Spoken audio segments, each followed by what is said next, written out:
సతాజ్ వినాయక చవితి రోజు నుంచి ఈ రోజు వరకు వివిధ మండపాల్లో పూజలు అందుకున్న గణనాథులందరూ ఇప్పుడు గంగమ్మ ఒడికి తరలి వస్తూ ఉన్నారు. ప్రకృతి ఒడిలోకి వెళ్ళటానికి గణనాథులందరూ వివిధ రూపాల్లో ఉన్న గణనాథులందరూ తరలి వస్తున్నారు. ఇప్పుడు నా వెనుక ఉన్నాడు ఆకాశమంత గణపతి. ఆకాశమంత గణపతి ఖైరతాబాద్లో వినాయక చవితి రోజు నుంచి ఈ రోజు వరకు పూజలు అందుకొని ఈ భాగ్యనగర వీధుల్లో ప్రజలందరినీ ఆశీర్వదిస్తూ గంగమ్మ ఒడికి సాగర తీరానికి తరలి వచ్చాడు. హుస్సేన్ సాగర్ తీరానికి తరలి వచ్చాడు. ప్రస్తుతం ఎన్టీఆర్ మార్గ్లో క్రేన్ నెంబర్ 4 దగ్గర మనం ఉన్నాం. అక్కడ మనకి చూస్తూ ఉన్నాడు. మొత్తం తెలుగు రాష్ట్రాల ప్రజలందరూ బిగ్ టీవీ మొత్తం ఎక్కడెక్కడ నిమజ్జన కార్యక్రమాలు జరుగుతున్నాయి. హైదరాబాద్లో ట్యాంక్ బండ్ దగ్గరతో పాటు మిగిలిన చోట్ల కూడా నిమజ్జన కార్యక్రమాలు చాలా సుందరంగా జరుగుతున్నాయి. అన్ని చోట్ల నుంచి ఈ కార్యక్రమాన్ని లైవ్లో అందించడానికి బిగ్ టీవీ అన్ని ఏర్పాట్లు కూడా చేసింది. అంతేకాదు డ్రోన్ కెమెరాలతో సుందరమైన దృశ్యాలను కూడా తెలుగు ప్రేక్షకులకు అందిస్తున్న ఏకైక ఛానల్ బిగ్ టీవీ అనే చెప్పాలి. ఇప్పటి వరకు మనం ఆ ఏరియల్ దృశ్యాలు కూడా మనం చూస్తాం. ఇదిగో చూడండి ఒకసారి, ఆకాశమంత గణపయ్య విశ్వశాంతి మహాగణపతి అంత ఎత్తున ప్రజలను ఆశీర్వదిస్తూ, అదిగో ఆశీర్వదిస్తున్న హస్తం కూడా మనకి కనిపిస్తోంది. గంగమ్మ ఒడిలోకి వెళ్ళడానికి సిద్ధంగా ఉన్నాడు. ఈ మొదటి వెహికల్లో మనం చూస్తున్నాం అమ్మవారి ప్రతిమను కూడా మనం చూస్తున్నాం. ముందు అమ్మవారు ఈ వాహనంలో తరలి వస్తూ ఉంటే ఆ వెనుకే ఇన్ని రోజులు పూజలు అందుకున్న ఆ మహాగణపతి గంగమ్మ ఒడిలోకి వెళ్ళటానికి సిద్ధమై తరలి వచ్చాడు. పూర్తిగా ఎకో ఫ్రెండ్లీగా చేసినటువంటి గణపతి ఇన్ని రోజులు వివిధ రకాల పత్రితో, వివిధ రకాల పలహారాలతో ఇన్ని లక్షల మంది భక్తుల పూజలు అందుకున్న మహాగణపతి అడుగో మనకి కనిపిస్తున్నాడు. ఒక్కసారి ఇక్కడ ఉన్న వాళ్ళందరూ తల పైకెత్తి ఆకాశమంత గణపతిని లైవ్లో ప్రత్యక్షంగా ఇక్కడే గణపతి పక్కనే ఉండి చూస్తూ ఉంటే బాబా బాబా బాబా నిజంగా అది చెప్పరాని అనుభూతి. అందుకే హుస్సేన్ సాగర్ దగ్గరకు రాష్ట్ర నలుమూలల నుంచి కూడా ప్రజలు, భక్తులు ఇక్కడికి తరలి వచ్చి ఈ మహాగణపయ్య నిమజ్జనాన్ని కనులారా ప్రత్యక్షంగా చూడాలని అనుకుంటారు. కానీ ప్రత్యక్షంగా చూసే అవకాశం లేని వాళ్ళు బిగ్ టీవీని ఆన్ చేసి, మొబైల్ సెట్లో బిగ్ టీవీని ఆన్ చేసి చూడొచ్చు, టీవీ సెట్లో బిగ్ టీవీని ఆన్ చేసి చూడొచ్చు. మనం వివిధ చోట్ల జరుగుతున్నటువంటి ఈ మహానిమజ్జన కార్యక్రమాన్ని ఏకకాలంలో అత్యధిక చోట్ల నుంచి అందిస్తున్న ఛానల్ బిగ్ టీవీ. ఇప్పుడు మనం ఈ సాగర్ తీరం దగ్గరే ఉన్నాం. ఇదిగో వచ్చేసాడు, క్రేన్ నెంబర్ 4 దగ్గరకు వచ్చేసాడు. ఇప్పుడు క్రేన్ నెంబర్ 4 దగ్గరకు వచ్చిన తర్వాత ఇక్కడ ఏం జరగబోతోందో నేను మీకు చెప్తాను. ఈ క్రేన్ నెంబర్ 4 దగ్గరకు వచ్చిన తర్వాత ఇక్కడ హారతినిస్తారు, మళ్ళీ ఇక్కడ కొన్ని పూజలు చేస్తారు. ఆ పూజలు చేసిన తర్వాత వెల్డింగ్ రాడ్స్ అన్నిటినీ కూడా కట్ చేస్తారు. అలా కట్ చేయడానికి సుమారు గంటన్నర సమయం పట్టే అవకాశం ఉంటుంది. ఈ గంటన్నరలోనూ పూజలు చేసిన తర్వాత సమయం ఎంత అవుతుందంటే 11:12 అవుతుంది. అంటే 1 గంటన్నర సమయానికి మహాగణపతి ఆ గంగమ్మ ఒడిలోకి వెళ్తున్నటువంటి సుందర దృశ్యాన్ని ప్రజలకు అందించడానికి బిగ్ టీవీ ఏర్పాటు చేసింది. ఇక్కడ నుంచి కూడా వేలాదిగా ఇక్కడికి తరలి వచ్చారు. ఇసుక వేస్తే రాలనంత జనం ఉంది. ఇదిగో మనం చూడొచ్చు రోపాటి ఇక్కడ ఉండి ఎటువంటి అభద్రతాకరమైనటువంటి పరిణామాలు చోటు చేసుకోకుండా ఉండటానికి ఖైరతాబాద్ మండపం దగ్గర నుంచి గణపయ్య బయలుదేరిన దగ్గర నుంచి కూడా వీళ్ళు అత్యంత పగడ్బందీగా ఈ రోపాటిని పట్టుకొని ఎటువంటి అవాంఛనీయ సంఘటనలు జరగకుండా తరలి వచ్చారు. నిజానికి గణపతి నిమజ్జనాలు అనేది, హైదరాబాద్ గణపతి నిమజ్జనాలు పోలీసులకు ఒక సవాల్ లాంటిది. కంటి మీద కునుకు లేకుండా, ఎటువంటి అవాంఛనీయ సంఘటనలు జరగకుండా, ఎటువంటి వివాదాలు తలెత్తకుండా, కంటి మీద కునుకు లేకుండా వాళ్ళు శ్రమిస్తారు. పోలీసులకు హ్యాట్స్ ఆఫ్ చెప్పాలి. పోలీసులతో పాటు అన్ని డిపార్ట్మెంట్లు కూడా ఇక్కడ శ్రమిస్తుంటుంటాయి. ఇదిగో వచ్చేసాడు, ఖైరతాబాద్ గణపతి వచ్చేసాడు. క్రేన్ సిద్ధంగా ఉంది. అంతేకాదు ఇక్కడ 50 అడుగుల వరకు మనం చూస్తున్నాం. 69 అడుగుల గణపయ్య ఇక్కడ మొత్తం గణపై మునిగిపోవటానికి, హుస్సేన్ సాగర్లో మొత్తం గణపై మునిగిపోవటానికి ఇక్కడ తవ్వి ఉంచారు ఆల్రెడీ. మనం ఎప్పుడు కూడా చూస్తాం. లాస్ట్ మాత్రమే గణపై పూర్తిగా మునిగాడు. ఈసారి కూడా ఇంత ఎత్తైన గణపయ్య పూర్తిగా గంగమ్మ ఒడిలోకి మునిగిపోతాడు. మనం ఎప్పుడు కూడా చూస్తుంటున్నాం. ప్రతి ఏటా ఏం జరిగేది అంటే గణపయ్యను నిమజ్జనం చేసిన తర్వాత అంత ఎత్తైన గణపయ్య గంగమ్మ ఒడిలో నుంచి కూడా భక్తులకు కనిపిస్తూ ఉండేవాడు. ఆ దృశ్యం చూడటానికి ఇంకా వేలాది మంది తరలి వచ్చేవారు. లాస్ట్ ఇయర్ ఏం చేశారంటే గణపయ్య పూర్తిగా మునిగిపోయేటటువంటి దృశ్యం నిజంగా చాలా అద్భుతంగా ఉంటుంది.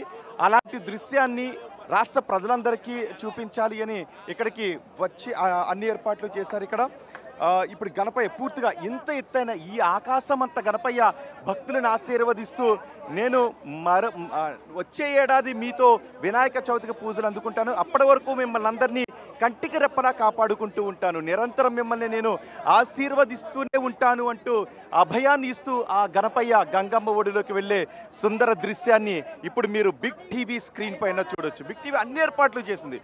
ఇక్కడ నుంచి కేవలం ఒక్క కెమెరా కాదు, సుమారు అన్ని డిఫరెంట్ యాంగిల్స్లో గణపయ్య అలా గంగమ్మ ఒడిలోకి వెళ్ళి ఆ సుందర దృశ్యాన్ని ఏ యాంగిల్లోనూ కూడా మిస్ కాకుండా అలా నీటిలోకి వెళుతుంటే, అలా క్రేన్ పై నుంచి అలా లేచి అలా నీటిలోకి వెళుతూ ఉంటే ఆ కలిగే సుందర దృశ్యాన్ని ఒక్క ఆస్పెక్ట్లో కాదు, వివిధ భంగిమల్లో మీకు చూపించడానికి, వివిధ యాంగిల్స్లో మీకు చూపించడానికి బిగ్ టీవీ ఇక్కడ చుట్టూ కూడా కెమెరాలను ఏర్పాటు చేసింది.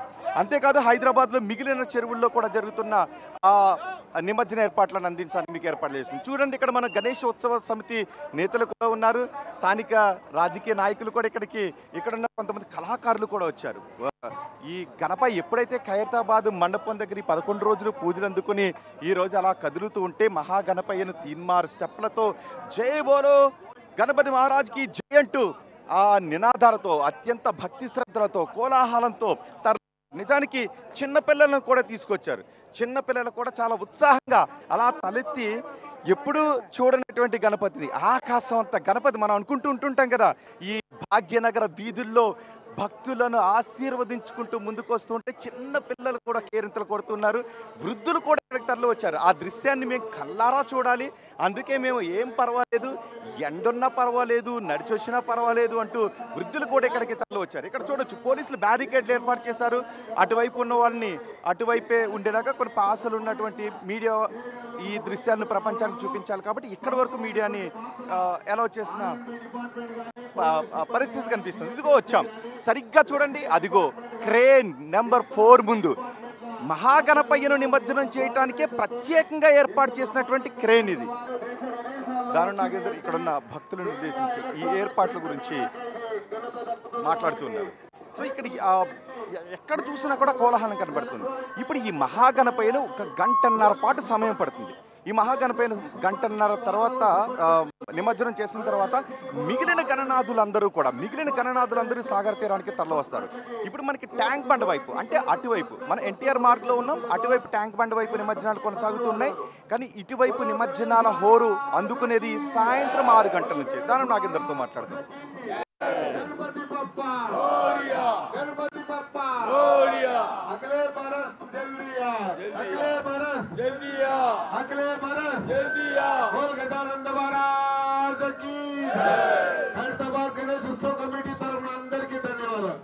నాగేంద్ర గారు, ఎలా ఉన్నాయి ఏర్పాట్లు? చెప్పాను కదా, ఏర్పాటు ఎంత బ్రహ్మాండంగా ఉంది. అధికారులు అందరూ కూడా ఇంత పెద్ద ఎత్తున మాకు సహకరించినందుకు GHMC, electricity board, water works, police సిబ్బంది అందరికి కూడా ధన్యవాదాలు. నిజానికి మహాగణపయ్య ప్రతి ఏటా చూసినా, ఎప్పుడు చూసినా అదో అంతే, ఆకాశం అంత గణపయ్య అలా గంగమ్మ ఒడిలోకి వెళుతూ ఉంటే నిజంగా అనుభూతి పంపిస్తుంది.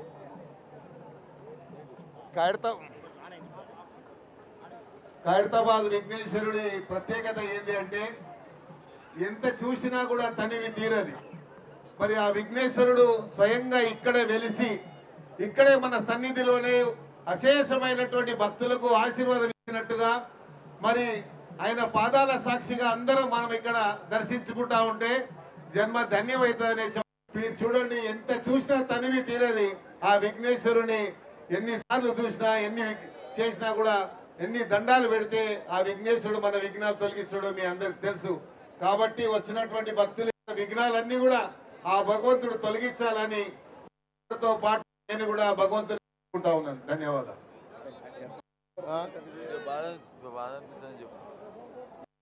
చేసే ముందు 11 రోజులు సేవ చేసిన తర్వాత మన కుటుంబం నుంచి ఒక దేవుడు, మన ఇంట్లో వెలిసిన దేవుడిని నిమజ్జనం చేస్తూ ఉంటే ఆ ఆవేదన, ఆ యొక్క ఎమోషనల్ చెప్పలేము మనం, ఎంత ఎమోషనల్గా ఉంటుందో. ఏదైనా ఆ భగవంతుడు మళ్ళీ వస్తాడు, మళ్ళీ వచ్చి మళ్ళీ మనకు దర్శనం ఇస్తాడు, మళ్ళీ అశేషమైనటువంటి భక్తులకు ఆశీర్వాదం ఇస్తాడు. అదే ఆ విఘ్నేశ్వరుడి యొక్క ప్రత్యేకత. పూజ ఉంటుంది, ఆల్రెడీ స్టార్ట్ అయిపోయింది పూజ. రైట్. అక్కడి నుంచి ఖైరతాబాద్ మండపం దగ్గర నుంచి కూడా కదిలిన తర్వాత దానం నాగేందర్ ఇక్కడ పూర్తిగా వినాయకుని విగ్రహంతో ఆయన నడిచి వచ్చారు. ఇక్కడికి వచ్చిన తర్వాత ఇప్పుడు ఇక్కడ ప్రత్యేక పూజ జరగబోతోంది. ఇక్కడికి వచ్చిన తర్వాత ఇక్కడ ప్రత్యేక పూజ చేసిన తర్వాత హారతి కూడా ఇస్తారు. అయిన తర్వాత ఇప్పుడు మనకి బిల్డింగ్ ఆ తర్వాత అదిగో క్రేన్కు ఉన్నటువంటి రోప్స్ని ఆ మహాగణపతి బేస్ దగ్గర వాటిని హుక్ చేసి ఆ తర్వాత అలా మహాగణపతి గాలిలోకి లెగుస్తుంటే ఉన్నప్పటి దృశ్యాలు ఉంటాయి. నిజంగా అవి మాటల్లో వర్ణించలేని విధంగా ఉంటాయి. ఆ క్రేన్ రోప్స్కి హుక్ చేసిన తర్వాత మహాగణపతి అలా గాల్లో ఆశీర్వాదం ఉండాలి. అందుకే మేము దూర ప్రాంతాల నుంచి కూడా తరలి వచ్చాం, ఇతర ప్రాంతాల నుంచి జిల్లాల నుంచి తరలి వచ్చాం, పక్కనున్న రాష్ట్రాల నుంచి కూడా వచ్చామని ఇంతకుముందు మనం అక్కడ అడిగినప్పుడు ప్రజలు చెప్పారు. నిజానికి అటువైపు ఇప్పుడు పబ్లిక్ని ఆపేశారు. ఎందుకంటే మళ్ళీ వాళ్ళందరూ ఇటు తోసుకుని వస్తే తొక్కేస్తాడు జరిగే అవకాశం ఉంటుందని. ఇప్పుడే అదిగో మహాక్రతు ప్రారంభమైంది, మహాక్రతు పూజ ప్రారంభమైంది. ఆ పూజ చేస్తున్నారు. అక్కడ కొబ్బరికాయలు ఉన్నాయి వాళ్ళ చేతిలో, కొబ్బరికాయలు కొట్టి ఇక్కడ మళ్ళీ హారతి ఇచ్చి, అంటే గంగమ్మ ఒడిలోకి వినాయకుడిని పంపించే ముందు మళ్ళీ ఆ హారతి ఇచ్చి కొబ్బరికాయలు కొట్టి మళ్ళీ వేద మంత్రోచ్చారణ మధ్య అలా మహాగణపతిని క్రేన్తో అలా పైకి లేపి గంగమ్మ ఒడిలోకి ఆ పాదాలు ఫస్ట్ ఆ పాదాలు అలా మునిగి అలా గంగమ్మ ఒడిలోకి వెళుతూ ఉంటే ఆ పాదాల దగ్గర నుంచి అలా నడుము పొట్ట ఆ చేతులు గణపయ్య ఆ శిరస్సు దగ్గర నుంచి కిరీటం అలా ఒక్కొక్కటి మెల్లమెల్లగా గంగమ్మ ఒడిలోకి వెళ్తుంటే బాబా బాబా బాబా నిజంగా వాటిని మాటల్లో వర్ణించలేం. ఆ సమయంలో ప్రతి భక్తుడు కూడా తన్మయానికి గురవుతుంటుంటాడు. జై బోలో గణపతి మహారాజ్కి జై అంటాం తప్ప, గణపతి బాపా మోరియా జై బోలో గణపతి మహారాజ్కి జై అంటాం తప్ప వేరే ఇంకేం కళ్ళలో కనిపించదు, ఇంకేం మాటల్లో వినిపించదు. అలాంటి సుందర దృశ్యాన్ని ఇప్పుడు మీరు చూపించబోతున్నారు. కేవలం ఒక్క యాంగిల్లో మాత్రమే కాదు, చూడండి ఒకసారి ఆ ఆకాశం అంతా గణపతి అలా సాగరంలోకి వెళ్ళే ఆ దృశ్యాలను వివిధ కెమెరా యాంగిల్స్లో మీకు చూపించడానికి బిగ్ టీవీ అటు డ్రోన్ షాట్స్లోను, ఇటు రౌండ్ షాట్స్లోను, ప్యాన్ షాట్స్లోను, ఆ ముందు నుంచి ఆ ఏ ఆస్పెక్ట్ని కూడా మీరు మిస్ అవ్వరు. బిగ్ టీవీ మీరు చూస్తూ ఉంటే ఆ మహాగణపతి అలా సాగరం ఒడిలోకి గంగమ్మ ఒడిలోకి వెళ్ళి ప్రకృతి ఒడిలోకి వెళ్ళిపోయే ఏ దృశ్యాన్ని ఏ ఆస్పెక్ట్లోనూ మీరు మిస్ అవ్వని ఏర్పాట్లను బిగ్ టీవీ చేసింది. అందుకే తెలుగు రాష్ట్రాల ప్రజలు ఇప్పుడు బిగ్ టీవీని అత్యంత ఆదరిస్తున్నటువంటి ఛానల్. ఇప్పుడు మనం చూస్తున్నాం అదిగో కొబ్బరికాయలు కొడుతూ ఉన్నారు, అక్షింతలు తీసుకొని మళ్ళీ మహాగణపతి పాదాలకు పూజ చేస్తున్నారు. ఒక్కొక్కరిని చూస్తుంటుంటే ఎంతెంత ఉన్నారో తెలుసా సత్తాజ్, ఇక్కడ మనుషులందరూ ఆ గణపయ్య పాదాల దగ్గర చిన్న ఎలకల్లా కనిపిస్తున్నారు. ఆ మహాగణపతి బంటు ఎలుక మూషికం. ఇప్పుడు ఇక్కడ ఉన్నటువంటి జనాలందరూ కూడా మహాగణపతి బంటుల్లాగా మూషికుల్లా కనిపిస్తున్నారు. అందుకే నేను సైతం నీ బంటుని మహాగణపయ్య అంటూ ఆ మహాగణపయ్య రథం ముందుకు కదులుతూ ఉంటే, శోభయాత్ర ముందుకు కదులుతూ ఉంటే అడుగులో అడుగేసుకొని చిన్న పిల్లలు సైతం కేరింతలు కొడుతూ అడుగులో అడుగేసుకుని మహాగణపయ్యతో తరలి వచ్చారు. ఇంత ఎండలో కూడా చిన్న పిల్లలు సైతం ఇక్కడికి తరలి వచ్చి ఆ మహాగణపయ్యనంత ఆనందంలో చూస్తూ ఉన్నారు. సో ఇప్పుడు మీరు అలాగే చూస్తూ ఉండండి. మరికొద్దిసేపట్లో అదిగో బొట్టు పెడుతున్నారు అందరికీ కూడా. అక్కడున్న పూజారి పూజ చేస్తూ ఉన్నారు, కొబ్బరికాయ కొడుతున్నారు. దాని నాగేందర్ కూడా ఇప్పుడు అక్కడికి వెళ్తూ ఉన్నారు మండపం దగ్గరకు. ఉత్సవ కమిటీ సభ్యులందరూ ఉన్నారు. ఈ మహాగణపయ్య నిమజ్జనం పూర్తయిపోతే చాలా వరకు పోలీసులకు పెద్ద శ్రమ తగ్గినట్టే. ఆ తర్వాత మిగిలిన ఉత్సవ విగ్రహాలన్నీ కూడా ఒక్కొక్కటిగా మేమంతా సాగర తీరం వైపే అనే విధంగా ఎక్కడ చూసినా వివిధ రూపాల్లో. నిజానికి వినాయకుడే మనకి అన్ని రూపాల్లోనూ కనిపిస్తుంటుంటాడు. ప్రకృతుల్లో ఉన్నటువంటి అన్ని రూపాల్లోనూ మనకి వినాయకుడు కనిపిస్తాడు. ఈ వినాయకుడు ఈ రూపంలో ఉన్నాడు, నెక్స్ట్ వచ్చే వినాయకుడు ఆ రూపంలో ఉన్నాడు అని అనుకుంటూ ఉంటుంటారు పిల్లలు చూసి. అలా రకరకాల రూపాల్లో ఇన్ని రోజులు పూజలు అందుకున్న వినాయకులను సాగర తీరం నిమజ్జనం అవుతున్న సమయంలో ఈ సుందర దృశ్యాన్ని లైవ్లో చూస్తూ ఉన్నారు. కొన్ని మెసేజెస్ మెయిల్స్ కూడా మనకి వస్తూ ఉన్నాయి. మనం చూపిస్తున్నటువంటి దృశ్యాలు అత్యంత సుందరంగా ఉన్నాయని చెబుతున్నారు. సో ఏమనుకుంటున్నారు? ఆ మహాగణపయ్య అభయహస్తాన్ని అలా చూస్తుంటే ఒక చేతిలో అక్కడ రుద్రాక్షలు కనిపిస్తున్నాయి, మరో చేతిలో ఆ కమలం కనిపిస్తుంది, ఇంకొక చేతిలో లడ్డూ కనిపిస్తూ ఉంది. సో భక్తులకు అభయాన్ని ఇస్తూ ఇన్ని రోజులు పూజలు అందుకున్న మహాగణపయ్య మిమ్మల్ని ఎప్పుడూ కాపాడుతూనే ఉంటాను అంటూ ఆ గంగమ్మ ఒడిలోకి వెళ్తున్న సుందర దృశ్యాన్ని కన్నార్పకుండా మీరు చూస్తూనే ఉండండి. ఆ అవకాశాన్ని బిగ్ టీవీ మనకు కల్పించింది. ఇదిగో ఆ పూలతో అలంకరించిన రథం పైనున్న ఆసీనుడైనటువంటి ఆ మహాగణపై మరికొద్ది సేపట్లోనే గంగమ్మ ఒడిలోకి వెళ్ళబోతుంది. మరికొద్ది సేపట్లో ఇక్కడ ఎలాంటి దృశ్యాలు కనపడతాయో తెలుసా? చిన్ని చిన్ని వినాయకులు, అంటే మన అరిచేతిలోకి పట్టే వినాయకులను చిన్న చిన్న రథాల మీద చాలా దూరం నుంచి, సుమారు 10 కిలోమీటర్ల దూరం నుంచి శోభయాత్రగా తీసుకొస్తుంటుంటారు. అంటే ఒక అంగుళం ఉన్నటువంటి మహాగణపయ్య దగ్గర నుంచి 69 అడుగుల ఎత్తున్న విశ్వశాంతి మహాగణపతి వరకు ఇక్కడికి వచ్చేటటువంటి దృశ్యాన్ని మనం నిజంగా మాటల్లో చెప్పలేని పరిస్థితి ఉంటుంది ఇక్కడ సతాజ్.